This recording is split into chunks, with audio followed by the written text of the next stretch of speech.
காஞ்சிபுரம் மாநகரில் உள்ள பயணியர் தங்கும் விடுதி, அறநிலையத்துறை அதிகாரிகள் மற்றும் நகராட்சியின் மெத்தன போக்கால் குப்பை கழிவுகள் சூழ்ந்து சுகாதார சீர்கேடை ஏற்படுத்தும் இடமாக மாறியுள்ளதாக சமூக ஆர்வலர்கள் குற்றச்சாட்டை முன்வைக்கின்றனர். அவர்களின் குற்றச்சாட்டை பற்றி விவரிக்கின்றது இந்த தொகுப்பு.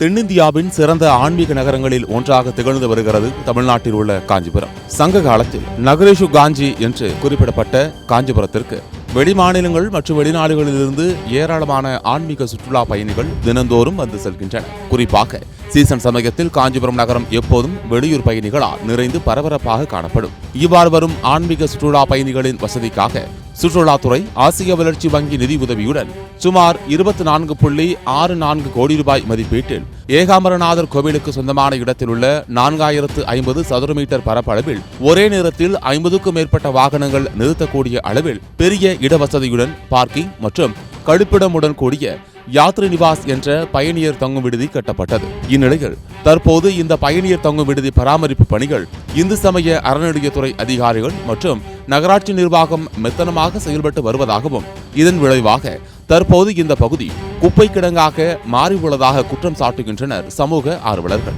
பாத்தீங்கன்னா ஒரே குப்பைனா அப்படியாப்பட்ட ஒரு குப்பை. இந்த மலை வசதி போறதுக்கு ஆள் இல்லைனால சிறுநீர் கழிக்கவும் மலம் கழிக்கவும் இந்த பக்கத்திலேயே பயன்படுத்துறாங்க. இங்க ஏன்னா புதர்கள் மண்டி கிடக்குது, இதையும் சுத்தம் பண்ணல. இவ்வளவு இன்வெஸ்ட்மெண்ட் பண்ணக்கூடிய சுமார் 24.65 கோடி ரூபாய் இன்வெஸ்ட் பண்ண இந்த இடத்துல ஒரு பாதுகாப்பற்ற சூழ்நிலையும் சுகாதாரமற்ற சூழ்நிலையும் இருக்கு. இப்படி இந்த அரசு இந்த இயந்திரத்தை இப்படி இயக்கிச்சுன்னா இந்த மக்கள் என்ன செய்வாங்க பாவம். அதனால இந்த தமிழக அரசு உடனே இதுல தலையிட்டு தக்க நடவடிக்கை எடுத்து இங்க இருக்க சுகாதார சீர்கேட்டை சரி செய்யுமாறு கேட்டுக்கொள்கிறேன். அங்க 6 மணி நேரத்துக்கு ஒரு பஸ்ஸுக்கு 300 ரூபாய் கூடுதலா வசூல் பண்றாங்க. அந்த 300 ரூபாய் வசூல் பண்ணதான் நிறைய பேர் அந்த பஸ் அங்க விடாம அங்கிருந்து எடுத்து ஏகம கோயில் வாசல்ல பெருமா கோயில் வாசல்ல அதாவது நகராட்சிக்கு உட்பட்ட தெருவுக்குள்ள விட்டுறதுனால இங்க நகராட்சி மக்கள் பெரிதும் பாதிக்கப்படுகிறாங்க. இந்த பாதிப்படைகிறது மட்டும் இல்லாம இந்த ஆட்டோக்காரங்க அங்கேருந்து மினி பேருந்து இல்லாதனால ஒரு ஆட்டோவில் சுமார் ஒரு 10 பேர் மேலே ஏற்றிட்டு போகிறாங்க. 5 பேர் 6 பேர் ஒரு ஆட்டோவில். இதனால விபத்து ஏற்படும். வெளி மாநிலத்தில் இந்த சுற்றுலாத்துறைக்கு வர்றதுனால விபத்து ஏற்பட்டு அது காஞ்சிபுரம் மாநகராட்சிக்கு பெரிய சீர்கேடு ஆகிப்படும். இதனால மாநகராட்சியும் அறநிலையத்துறையும் சேர்ந்து இதை நடவடிக்கை எடுத்து வெளியூர் மக்களுக்கும் பிரச்சனை இல்லாமல் காஞ்சிபுரம் மாநகராட்சிக்குள்ள இருக்கிற பொதுமக்களுக்கு பிரச்சனை இல்லாமல் இது ஒரு தீர்வு காணணும்னு கேட்டுக்கிறேன்.